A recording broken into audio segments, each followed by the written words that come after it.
Perfect. So we're going to go on to more of the admissions process. So we'll talk about those specifics about essay tips and who to ask for letters of recommendation and all of that sort of stuff. So we're assuming that, you've hit submit on your VMCAS and you like breathe a sigh of relief or drink a cup of coffee or whatever your beverage of choice is.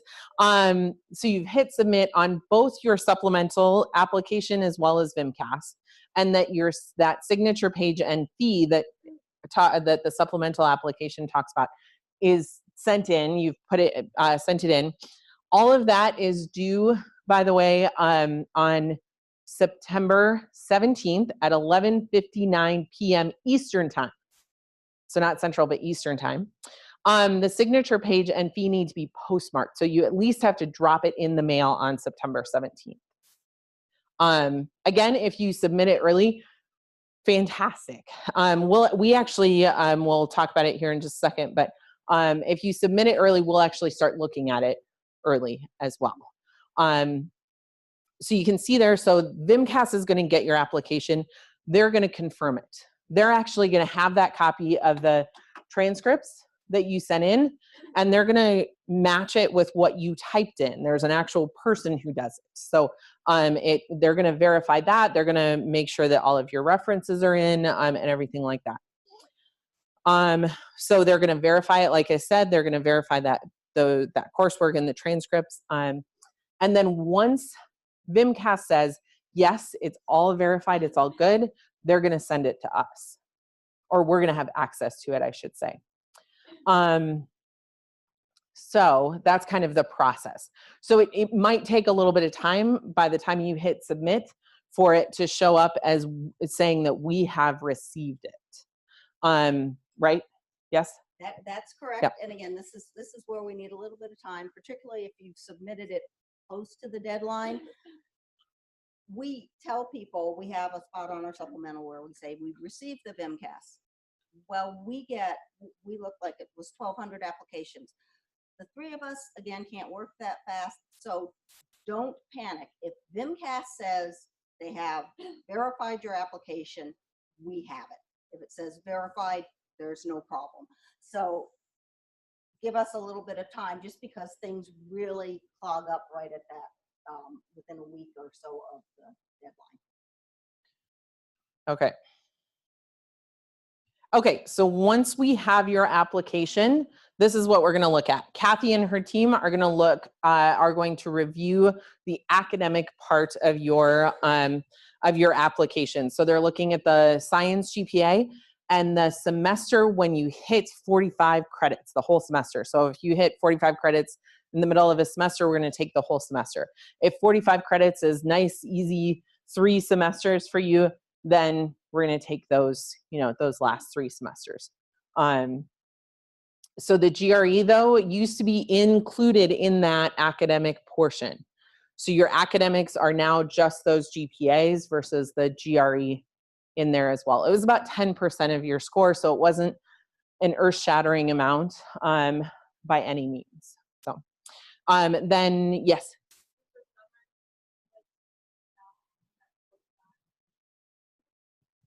So the summer semesters do count in the 45. And yeah, and the last 45 in the science will be recalculated in January. Yes, February, sorry, February, sorry. But yes, so you'll submit any of the classes that you were working on in summer if you haven't gotten them in, and then fall. So it would be, for you guys, it would be fall of 2018. Yes, this next fall semester, or this next semester, that would be included in kind of that recalculation right after the first of the year.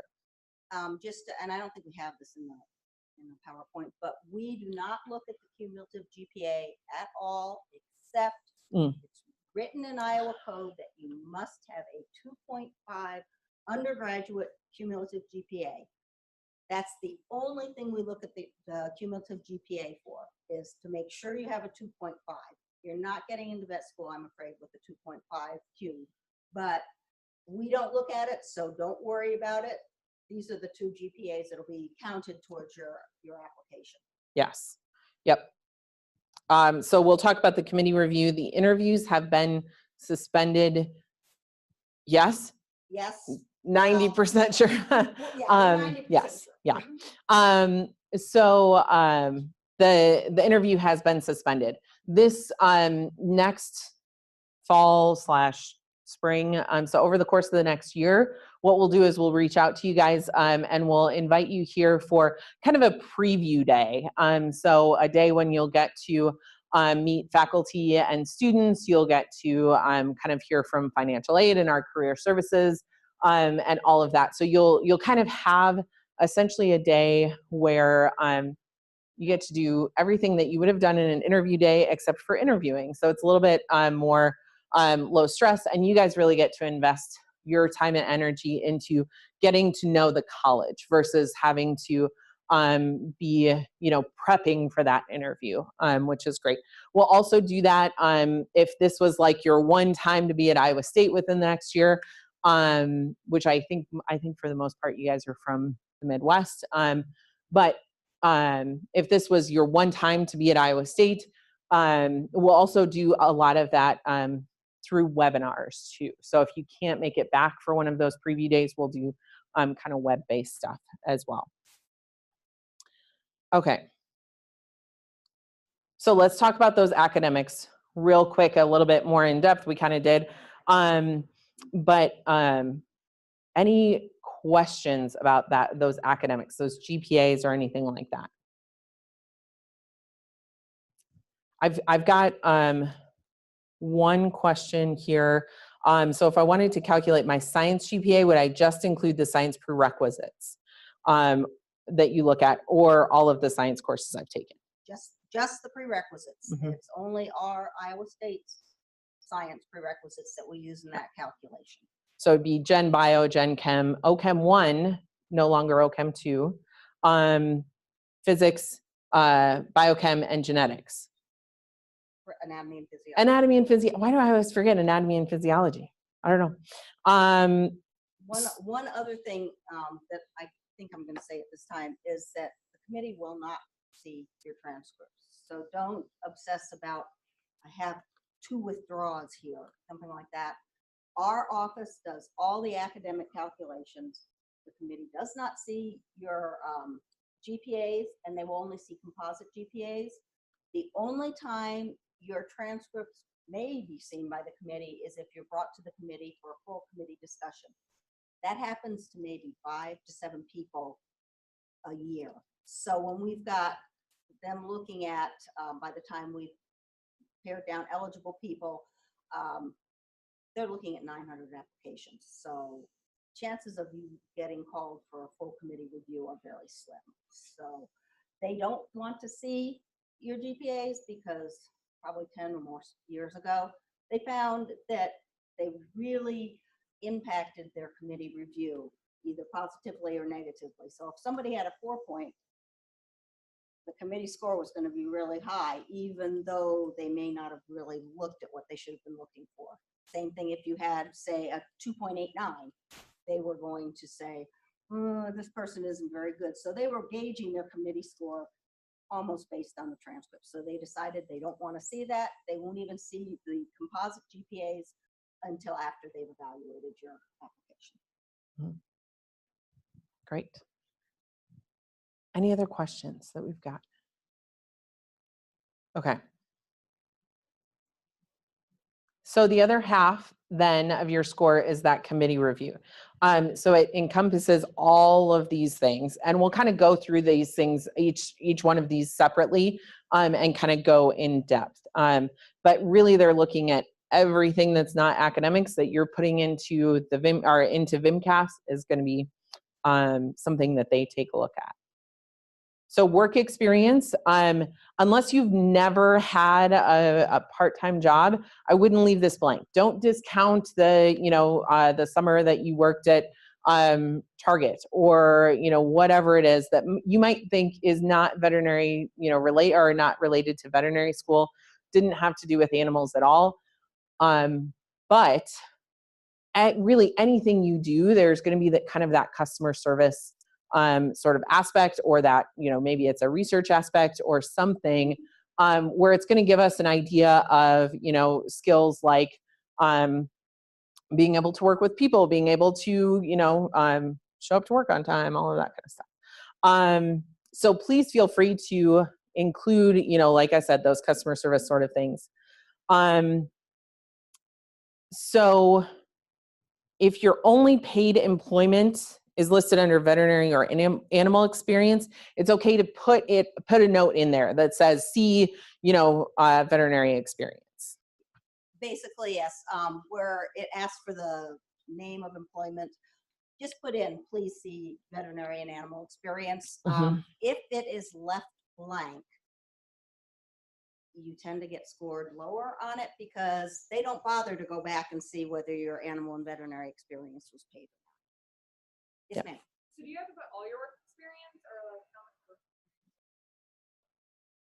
Probably high school. It just depends. I mean, you can cut it off where you think you want to cut it off. It's not that important. It's just, it's more important not to leave it blank. Maybe start with what you did in undergrad, and then if you feel like you've had enough, then That's yeah, totally yeah, up to you. yeah, yep. Jobs like nannying, you want to see that there. So jobs like nannying, I would say yes, because that, I mean, It's any paid employment goes under work experience.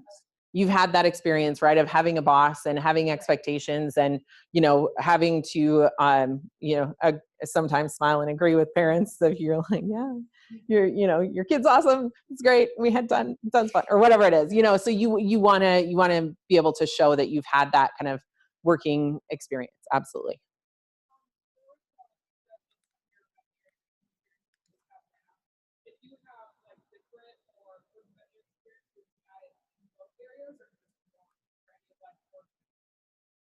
I would add it in the veterinary experience. And if you kind of, maybe you did, you know, most days you cleaned kennels, but every once in a while you worked with that veterinarian, put the hours of cleaning kennels under animal experience, and the time that you worked with a veterinarian, even if it's the same place, put that in veterinary experience. Don't put, you know, so maybe you worked 150 hours cleaning kennels and 50 hours with your veterinarian.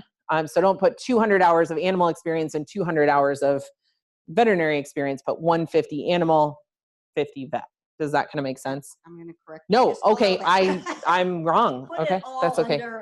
Veterinary experience? Right. If you're working at the same place and have done anything from kennel work up to assisting in surgery, put it under veterinary experience. They like to see increasing responsibilities if you're working at basically any job. They like to see if you've been there long term, they want to see increasing responsibilities. Just don't repeat things. Again, you've got people that are looking at a lot of applications, takes them a lot of time.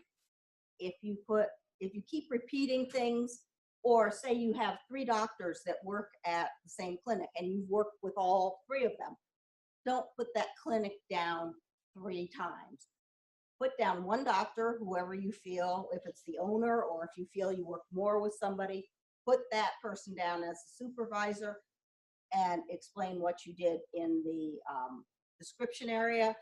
Just don't keep repeating things because you will lose the committee. They'll start ignoring things because they don't want to read things that are kind of like repeated. It takes them too much time.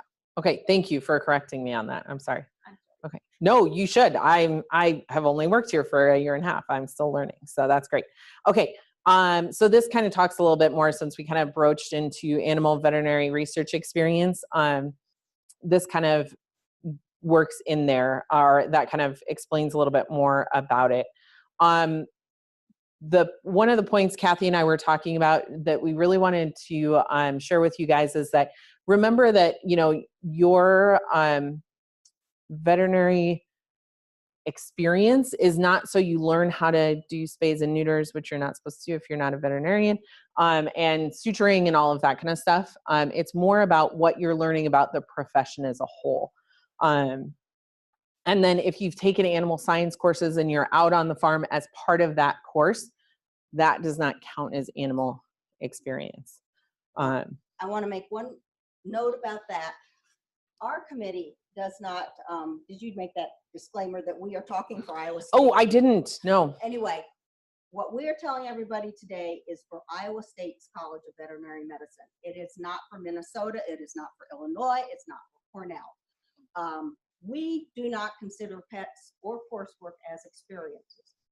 Some colleges do. So you're going to want to look at each college, because our people will just ignore it. So you'll know they'll ignore it. But if another college is going to consider it, you need to have it down there. Mhm. So put it down. It's not going to hurt your application. It's just not going to be considered in our rubric. Mhm. The other thing, do not practice veterinary medicine without a license. People like to tend to say, well, I spayed this cat, or I did this or that. It's kind of unethical, and it can get whoever the veterinarian supervising in trouble, because they cannot allow you to do that. So if you've done it, you don't say it. And they don't care. Truthfully, they don't care the technical abilities you have. They frequently say, well, we just have to reteach them anyway, because everybody has their own way of doing things. So don't do something like that, because again, it's a red flag, and it is considered unethical. So even if you've done it, don't tell us. Mm-hmm. Okay, so a couple of questions from the webinar about animal and veterinary experience. So what about it, like working in a bacteriology lab? Would that be veterinary, or? It only depends. If the supervisor had a DVM, it could be under veterinary. If they just have a PhD, I shouldn't say just. If they have a PhD, actually, working in a lab would be research experience anyway.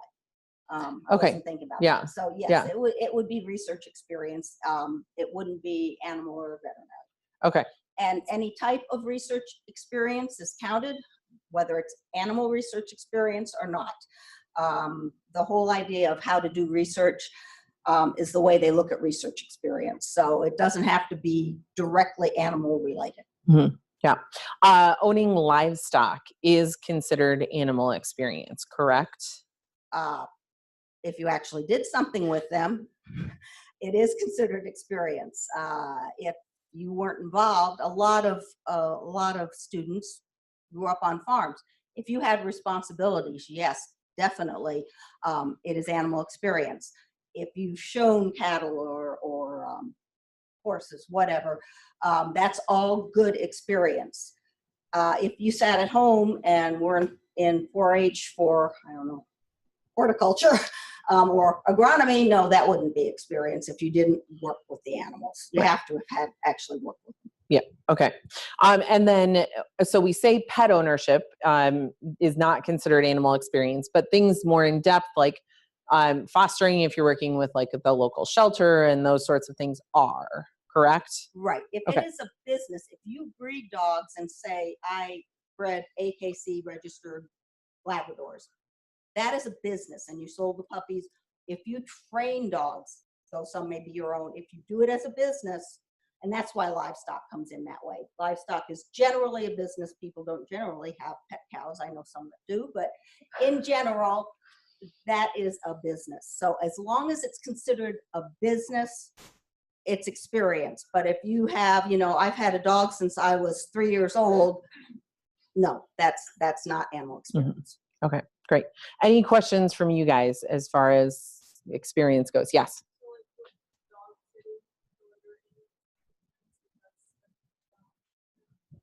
If you were getting paid for dog sitting, yes, and you were responsible for the animal, I would say it's only experience if you have done it quite a bit. If you did it, a couple of times when your neighbors were on vacation, that probably wouldn't be worth putting down. Mm-hmm. Great question. Okay. Any other questions? Yes. So if you work in a lab with a veterinarian, you wouldn't have experience? It would be research experience. They're going to look at all of that. And right now, it wasn't probably 15 years ago, but right now, research experience is just equal to animal and veterinary experience, you need to put down who your supervisor was. So that's fine too. And it can also, like if you're working with lab animals and you've had to do necropsies or you draw blood or whatever, that's all good experience. Put it under research though if it was done within a research project. Was there another question in the back there? You said like showing livestock animals, but in this animal experience, what about like showing a dog? Would that, Same. not really a business, but I don't know where that would. I would, if you did it, again, if you didn't say, oh, I'm just going to go and show my dog a couple of times. If it was something consistent, it would be the same with showing horses. If you did it consistently and, you know, and that would count as experience. But like I say, it has to be a consistent thing that, yes, I've been involved with this and I've moved up. That's what it needs to be. If you just say, well, I have 100 hours showing my horse, that probably won't do it. You have to say exactly what types of shows and what you were doing in the meantime. Great. So when you are doing those, you know, whether it's owning livestock or doing the show, you know, show animals or something like that, what do you put in for like your supervisor? Because it's something that's, you know, on VMCAS, it'll ask like the organization and the supervisor. So would I say like Deanna Gerber Farms, you know, or something like that? Basically, if it's, I would put your, well, you wouldn't, I don't know whether they ask for supervisor. I would just admit it. If it's your own animal and you're only showing that animal, if it is a family farm, you put down whatever, whatever the name of your farm is or your parents' name, farm, something like that. Again, they're going to look at what you say in the explanation. So don't worry about the supervisor if you own your own animal.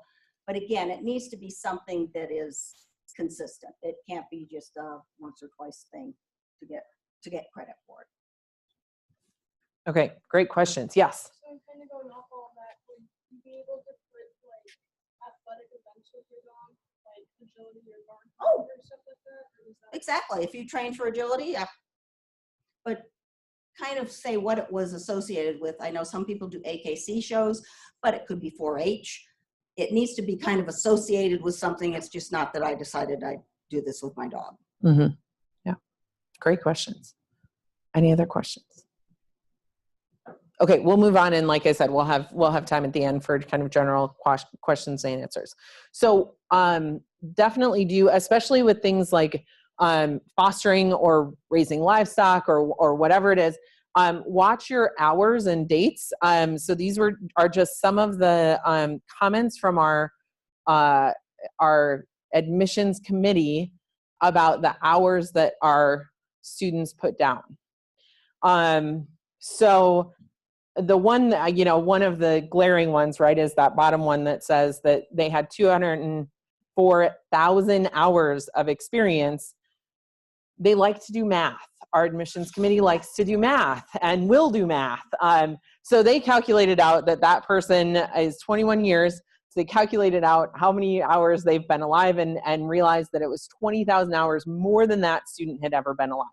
Now, probably what they did is they doubled up, like Kathy said. They listed those same hours under animal experience and veterinary experience because it was like half and half or whatever. So they listed them under both. So be careful with that where you're putting those things in.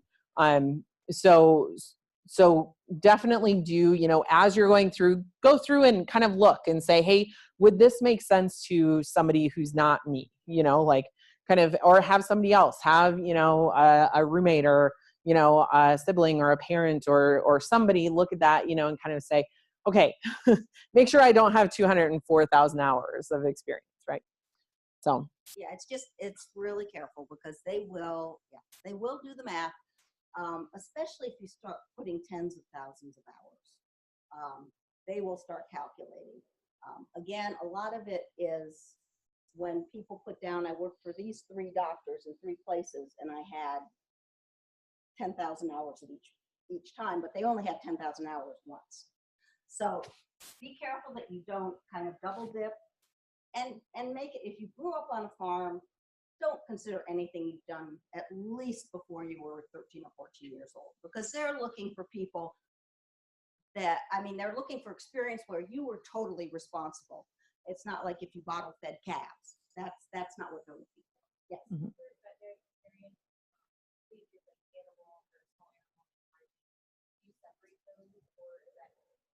You they're on Vimcast, you can check, so you can check 3 or 4 places. So if they were a mixed animal practice, you could put small animal, large animal, and exotic. So yes, you can, that's all in one thing.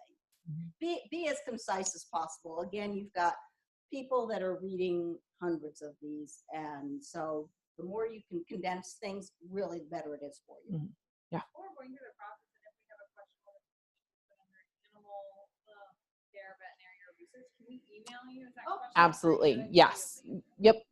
Definitely. Yes. Any questions you have, Deanna and I are more than happy to answer or to get you to the person who can answer them. So please, I'd much rather you ask questions than do something incorrectly or have something go wrong with your application. So please email us. So as far as, I've got a question on the webinar, as far as showing cattle, would that be a full-time gig, part-time, temporary? Like, what do you list things like that as? I would say part-time. Okay. Well, it's almost volunteer if you're not going to be paid for it. But yeah, put part-time. Yeah, part-time. Okay. For it. Yeah. Okay. So any other questions about experience before we move in? Yes.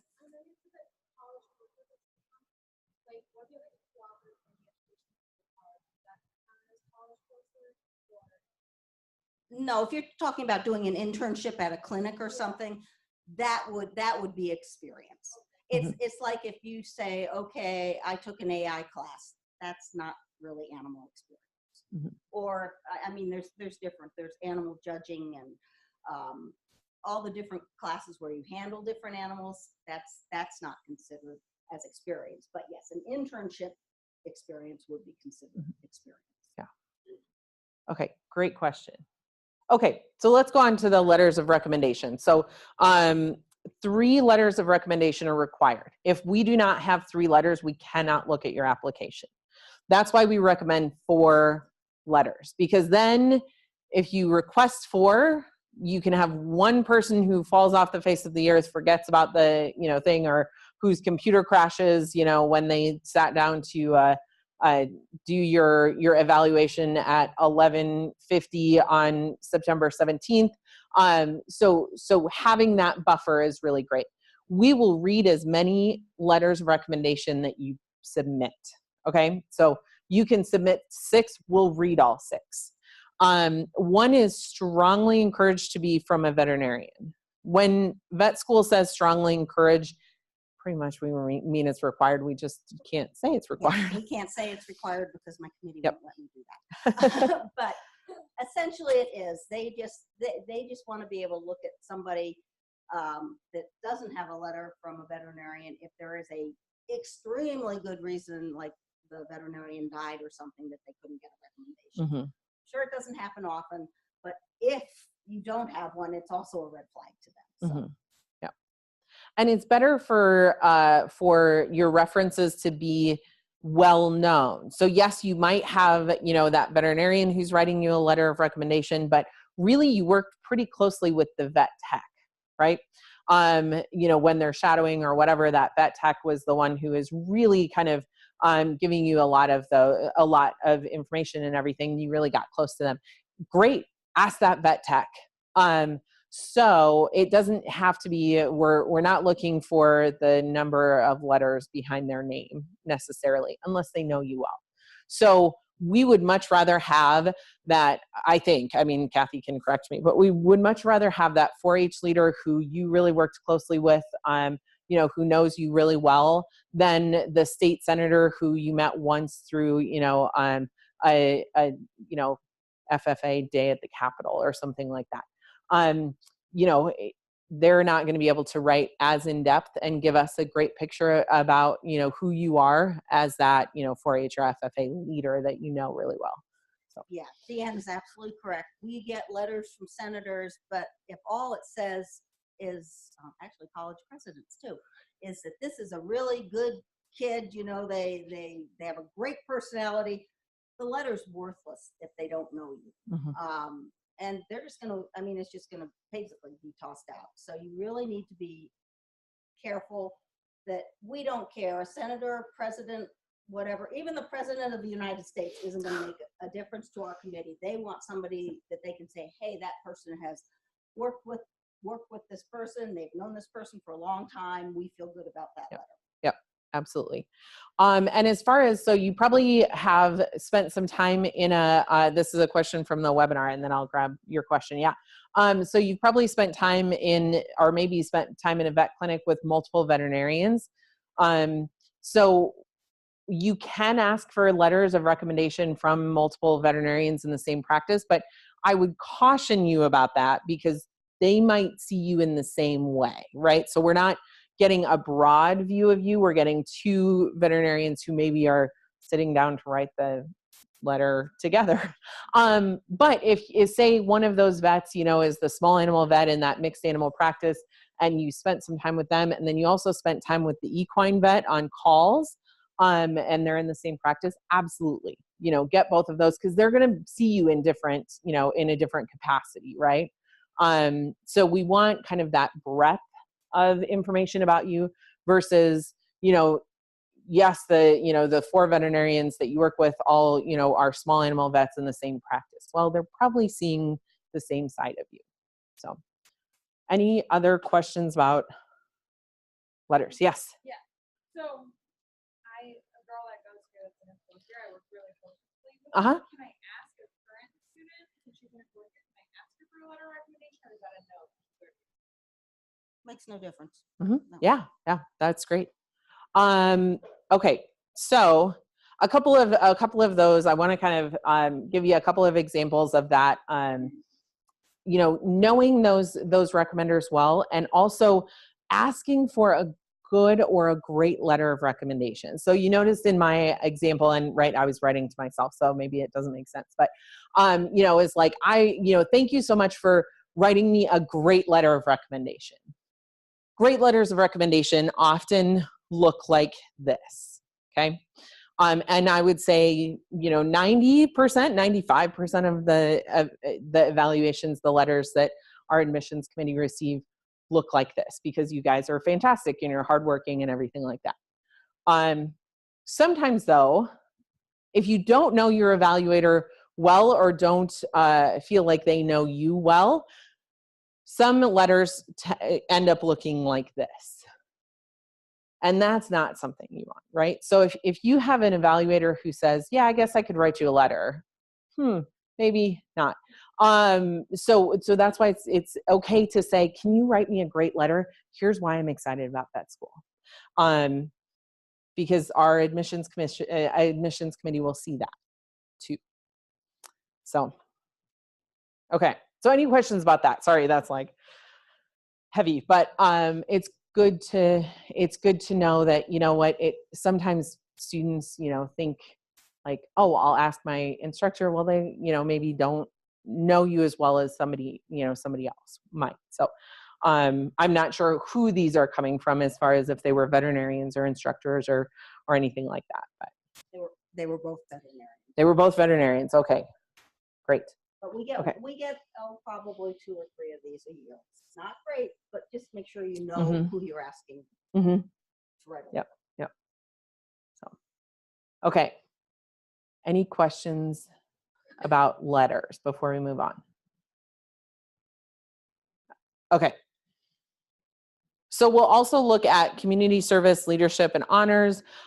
So if you've been on the dean's list for, you know, 6 of your 8 semesters of undergrad, those can be all one entry. You can say dean's list, and then you can list, you know, fall, spring semester of, you know, whatever it is. So, and then, you know, if you are, if you were on the executive committee of your pre-vet club, and one year you were the treasurer and the next year you were the president, those can all be one entry because you were kind of in leadership in your pre-vet club or block and bridle or rowing or whatever it was. So they will kind of look at those kind of developing yourself too. So they'll look for some foreign travel or some, you know, like skills that you're doing. I know, oh shoot, now I can't remember. There was an example. I had a student who was, oh yes, I had a student who called me up and who was like, I race cars. Like, that is awesome. That's where that would go. So something like that. She, you know, her family invested in racing, and so, you know, and she learned how to race cars, and so that's something, you know, so it makes you kind of stand out a little bit. And then, you know, foreign languages and all of those sorts of things. So kind of going out of, or breaking kind of out of your shell and learning something new is always great. And then we will look at special circumstances as well. So if for some reason you, maybe you had a family issue and you struggled through one semester or two of school, there's an explanation statement that you can add in there and talk about that.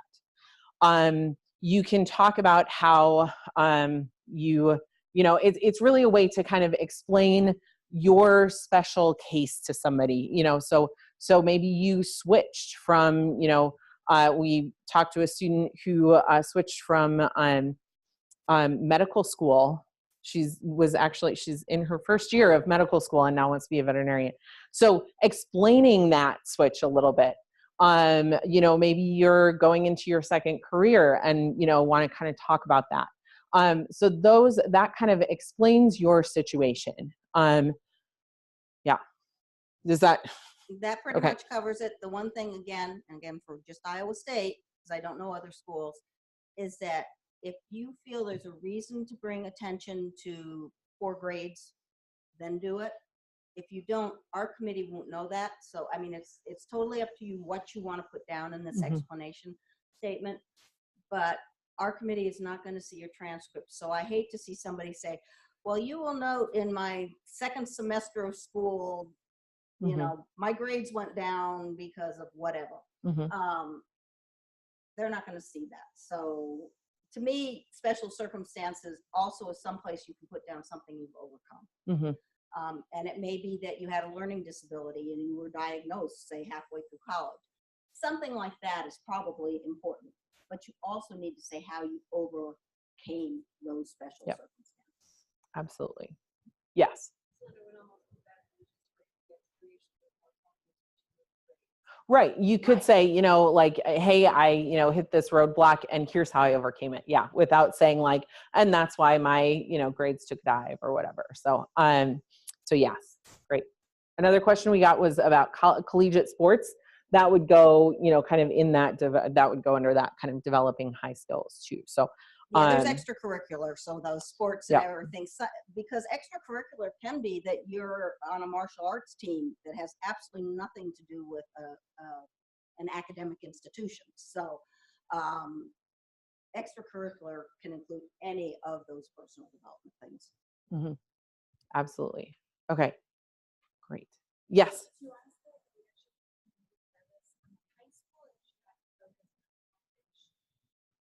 Again, if you feel you had a high level of leadership experiences in high school, put that down. If a lot of people have had basically a lot of leadership in either 4-H or FFA. So yes, we want to see that. Basically, you know, if you volunteered at your church for a little bit, that's not going to be the same thing. But however, if you led a say a team doing something for Habitat for Humanity, that would be something we'd want to see. Yep. A question about joining the Army Veterinary Corps. Would you put that under special circumstances? Is like a, hey, I'm interested in this, or is that better in the career in an essay place? That would be better in the essay, the career essay. Aspirations. Okay, sweet. Okay. Any other questions so far? Okay. let's do essays, and then I think I saw Sammy out there, so we'll bring her in after we kind of touch on essays a little bit. Is that okay, Sammy? Do you have time? Okay. Okay, cool. You can come in and sit if you want.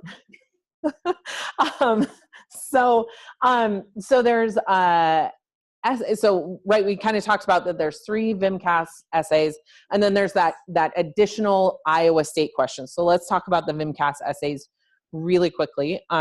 So these are the 3. They used to be 1,000 characters each. Now they're 1,500 to 2, so 1,500 for the first 2, and then 2,000 for the last one. And these, you've got them, and like I said, I'll send a link so that you can have these. If you've opened up VMCAS, you kind of have seen those maybe already as well. This is the Iowa State specific one. It's about diversity. And kind of in what way are you unique, and what do you bring to Iowa State that would be unique? Nebraska residents would have 2 additional questions. If you're interested in the DVM MBA, so we do have we offer a dual degree DVM MBA and also a dual Masters of Public Health, MPH, and DVM degree. But if it's the specific to that DVM MBA program, there's an additional question.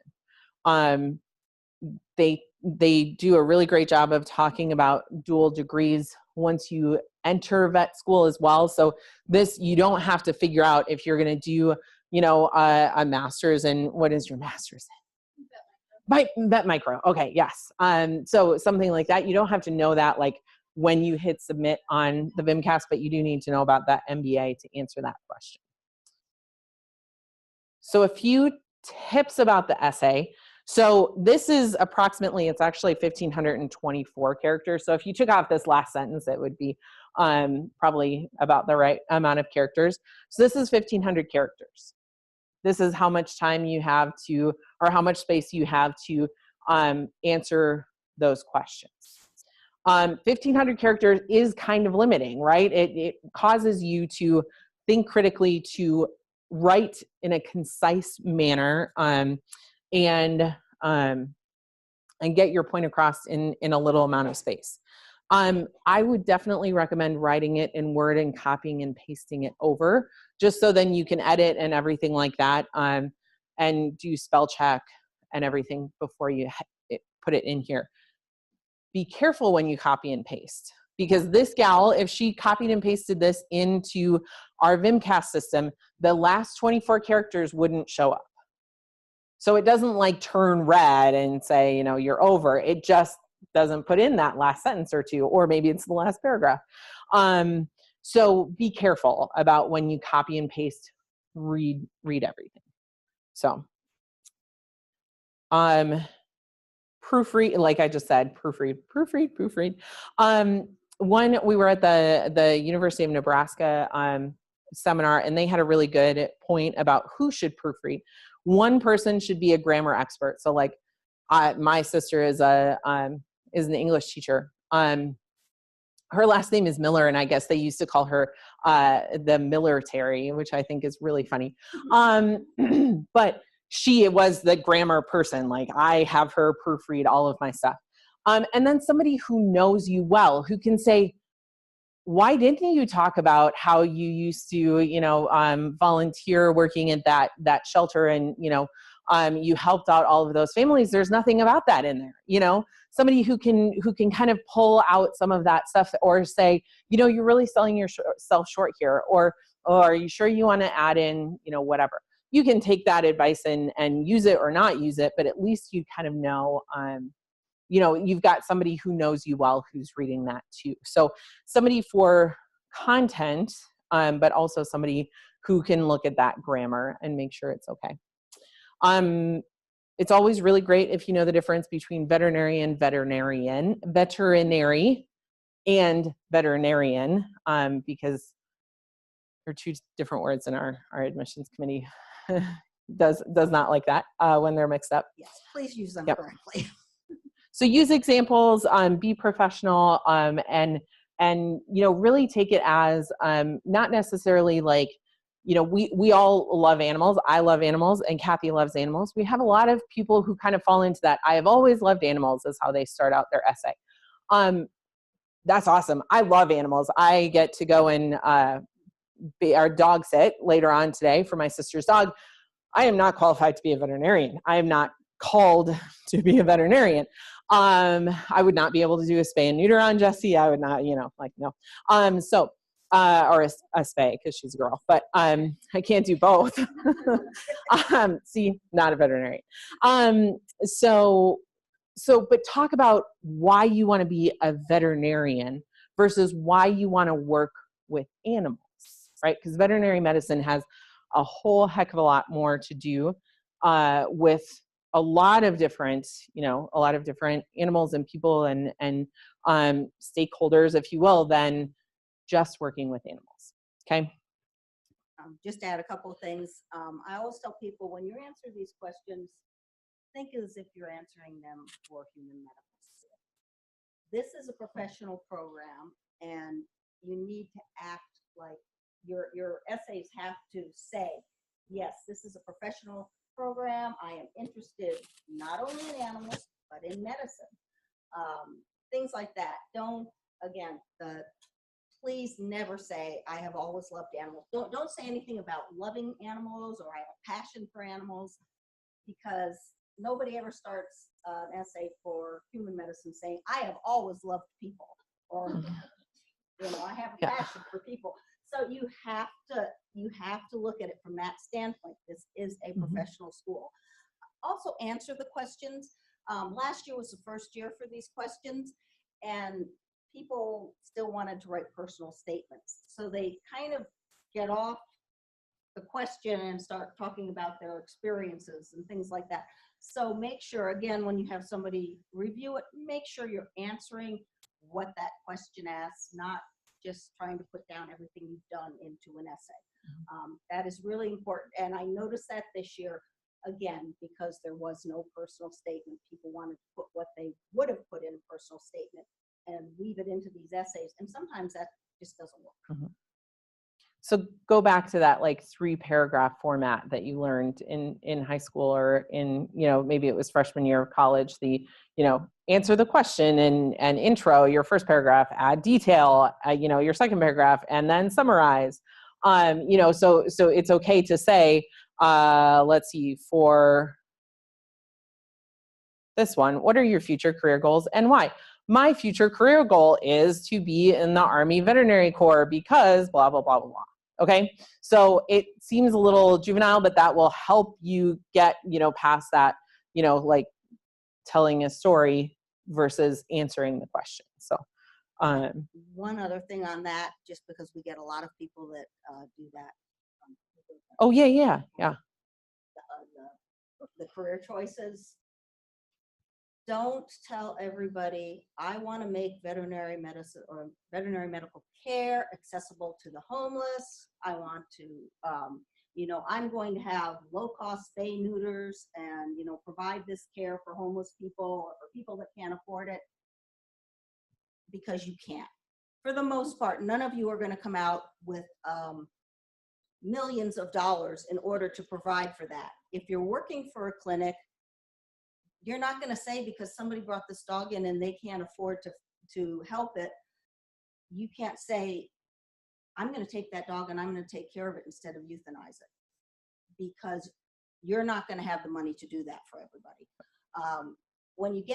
They're great goals. It's not that it's not a great goal, but don't put that down without at least some context of how you're going to get there. A lot of people say that. A lot of students want to provide care for free to people, and that's great, but you've also got to look at how you're going to do that. So that's one thing we see frequently. Yes. And I think, it's a great goal, right? Everybody wants to kind of change the world in their own way, which is fantastic. And it's okay, yes, to say, I'm really excited to be able to volunteer my services here, but my career goal is X, Y, and Z. So kind of make that distinction between your goal in your career versus your goal to kind of give back to society.